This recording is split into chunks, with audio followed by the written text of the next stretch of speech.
Assalamualaikum warahmatullahi wabarakatuh. Salam Pramuka. Adik-adik calon pembina Pramuka Siaga yang berbahagia, dalam kesempatan ini kakak akan menyampaikan materi tentang prinsip dasar kepramukaan dan metode kepramukaan. Di sini prinsip dasar dan metode kepramukaan pembina wajib tahu. Maka dari itu, lewat kesempatan ini, marilah kita bahas 4 prinsip dasar kepramukaan dan 8 metode kepramukaan. Sebelum kita menginjak ke materi prinsip dasar kepramukaan dan metode kepramukaan yang sering disebut PDKMK, kita ikuti pengertiannya. 4 prinsip dasar kepramukaan dan 8 metode kepramukaan atau PDKMK itu diterapkan dalam pendidikan kepramukaan. Seorang pembina pramuka harus mengetahui tentang PDK dan MK serta mampu menerapkan saat membina peserta didik di pangkalan masing-masing. Adapun 4 prinsip dasar kepramukaan atau PDK meliputi yang nomor 1, iman dan takwa kepada Tuhan Yang Maha Esa. Yang kedua, peduli terhadap bangsa dan tanah air, sesama hidup dan alam seisinya. Yang ketiga, peduli terhadap diri pribadi. Dan yang keempat, taat kepada kode kehormatan pramuka. 4 prinsip dasar kepramukaan tersebut di atas dapat dijabarkan penjelasannya sebagai berikut. 1.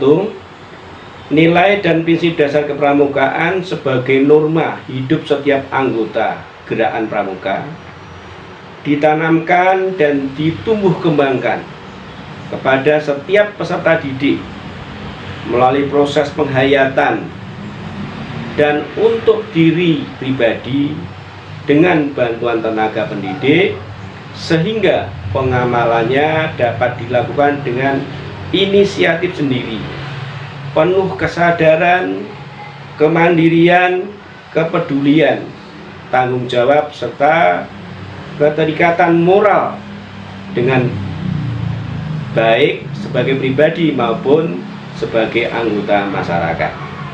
Yang kedua, setiap anggota gerakan pramuka wajib menerima nilai dan prinsip dasar kepramukaan. Yang ketiga, pengamalan nilai dan prinsip dasar kepramukaan dilaksanakan dalam bentuk 1. Menaati perintah Tuhan Yang Maha Esa atau bertakwa dan menjauhi larangannya serta beribadah sesuai dengan ajaran agama yang dianutnya.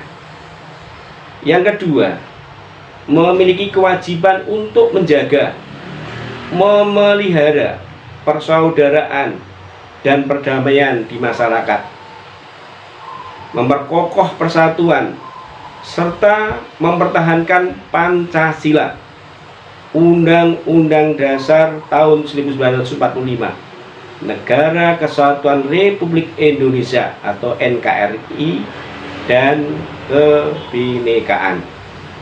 Yang ketiga, melestarikan lingkungan hidup yang bersih dan sehat agar dapat menunjang, memberikan kenyamanan dan kesejahteraan hidup masyarakat. Yang keempat, mengakui bahwa manusia itu tidak bisa hidup sendiri, melainkan hidup bersama berdasarkan prinsip perikemanusiaan yang adil dan beradab.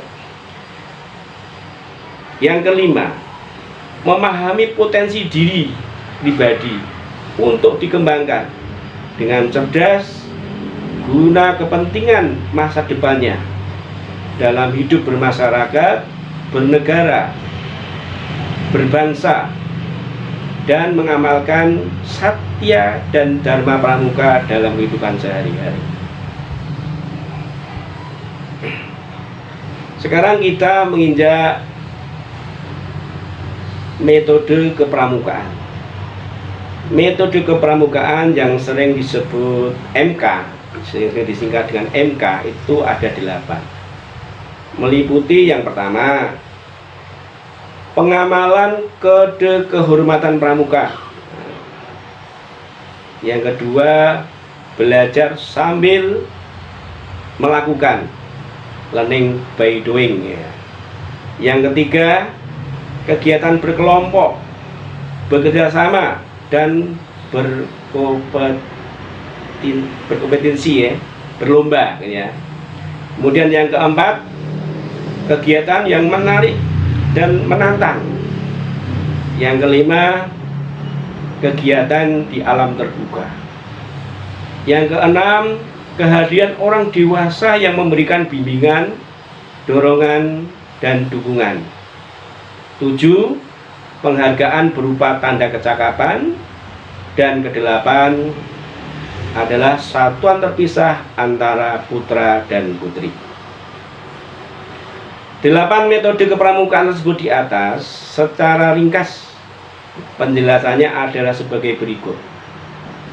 Metode kepramukaan merupakan cara belajar interaktif, progresif melalui pengamalan kode kehormatan pramuka.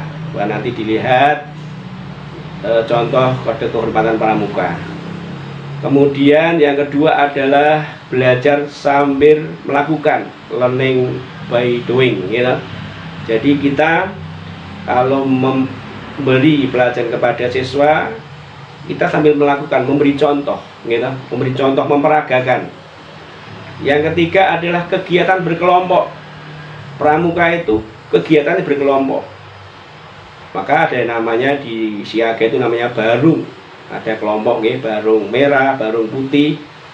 Kemudian bekerja sama, kita ajak bekerja sama dan berkompetisi, berlomba. Jadi seakan-akan ya kita mengadakan permainan yang ada istilahnya lomba gitu ya, nanti ada siapa yang menang. Kemudian kegiatan yang menarik dan menantang, sesekali peserta didik kita bawa ke tempat sungai, kita diajak menyusuri sungai yang menarik dan menantang. Kemudian kegiatan di alam terbuka. Pramuka itu kita lakukan di alam terbuka, di halaman, di kebun.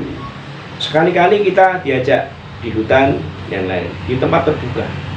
Jangan paginya di ruang kelas, kemudian pramuka sorenya di ruang kelas lagi ya.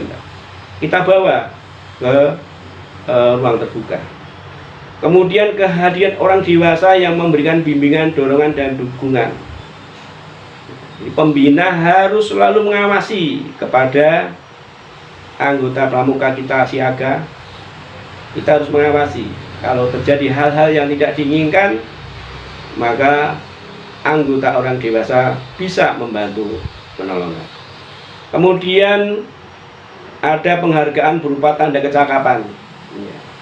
Ada siaga yang bisa memasak, maka diberi tanda kecakapan memasak. Ada bisa menjahit dan lain-lain. Kemudian yang ke-8 adalah satuan terpisah antara putra dan putri. Dari dulu pramuka selalu ada satuan terpisah antara pembina putra dan putri, kemudian anggota pramuka putra dan putri harus terpisah, maka dinamakan satuan terpisah.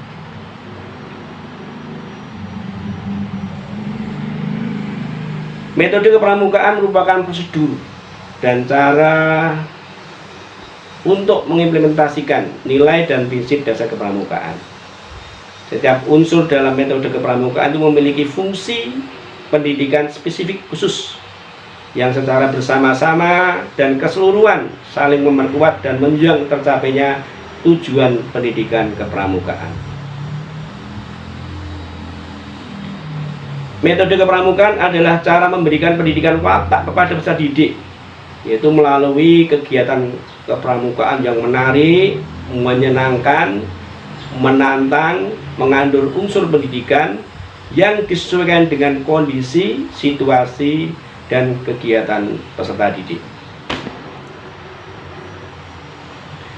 Di dalam mencapai prinsip dasar kepramukaan dan metode kepramukaan itu ada istilah sistem among, yaitu ing ngarsa sung tulodo, ing madya mangun karso, tut muri handayani. Kita jelaskan persatu bahwa ing ngarsa sung tulodo itu maksudnya di depan menjadi teladan. Kita sebagai pembina selalu menjadi contoh yang terbaik untuk peserta didik kita. Kita memberi teladan yang baik untuk peserta didik kita. Jangan sebaliknya, sebagai pembina pramuka itu memberi contoh yang tidak baik terhadap peserta didiknya. Kemudian yang kedua adalah ing madya mangun karso. Maksudnya di tengah kita membangun kemauan. Jadi kalau kita bersama-sama dengan peserta didik, kita membangun kemauan, kita mencari kemauan peserta didik yang bagus yang mana. Kita dorong melakukan kegiatan-kegiatan yang positif. Kemudian yang ketiga adalah tut uri handayani. Maksudnya di belakang memberi dorongan ke arah kemandirian yang lebih baik. Kita memberi motivasi kepada peserta didik agar bisa mandiri yang lebih baik. Kakak-kakak pembina yang saya banggakan, itulah materi pada saat ini yang saya sampaikan, yaitu tentang prinsip dasar kepramukaan dan metode dasar kepramukaan.